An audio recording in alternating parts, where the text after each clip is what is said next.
নমস্কার, আমি অ্যাস্ট্রোলজি তাপস আচারিয়া। আমার ইউটিউব চ্যানেলে আপনাদের সবাইকে স্বাগতম।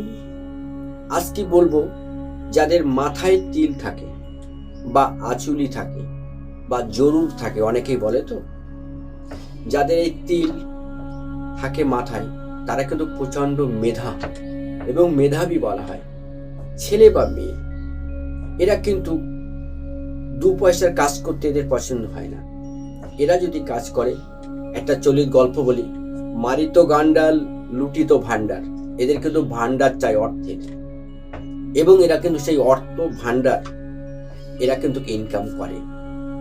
এদের মাথাটা কিন্তু গোল হয়, চুলটা দেখবেন খাড়া হয় এবং খুব সুচালো হয়, এবং চুলটা স্ট্রেট হয়, এবং এদের কিন্তু চোখটা গোল হবে। আপনারা মিলিয়ে দেখবেন আপনার আশেপাশে যাদের মাথায় তিল হয়, তারা ইংলিশ প্রচণ্ড তুখার এবং অঙ্কে তো প্রচণ্ড তুখার হয়।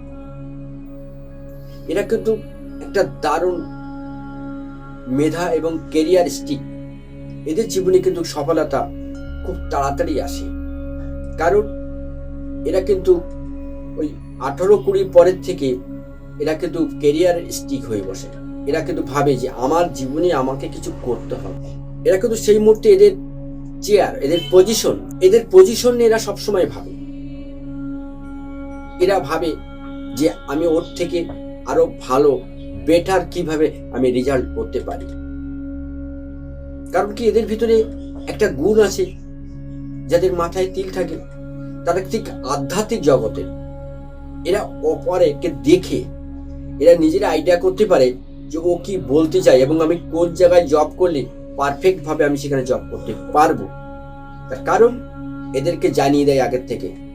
ঐশ্বরিক শক্তি এদের ভিতরে যেন একটা কানেকশন থাকে, ঈশ্বর এদের ভিতরে যেন ভর করে। কারণ কি, এদের ভিতরে এমন একটা ট্যালেন্ট থাকে, এমন একটা গুপ্ত বিদ্যা থাকে, যেটা মানুষকে চট করে দেখে বুঝে যায় যে এই ব্যক্তিটা এইভাবে বলতে চাইছে।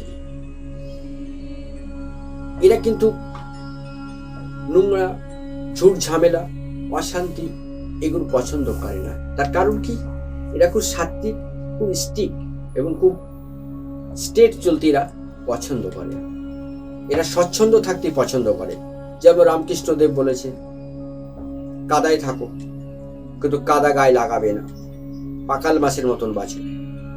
এরা ঠিক এই টাইপের ব্যক্তি হয়।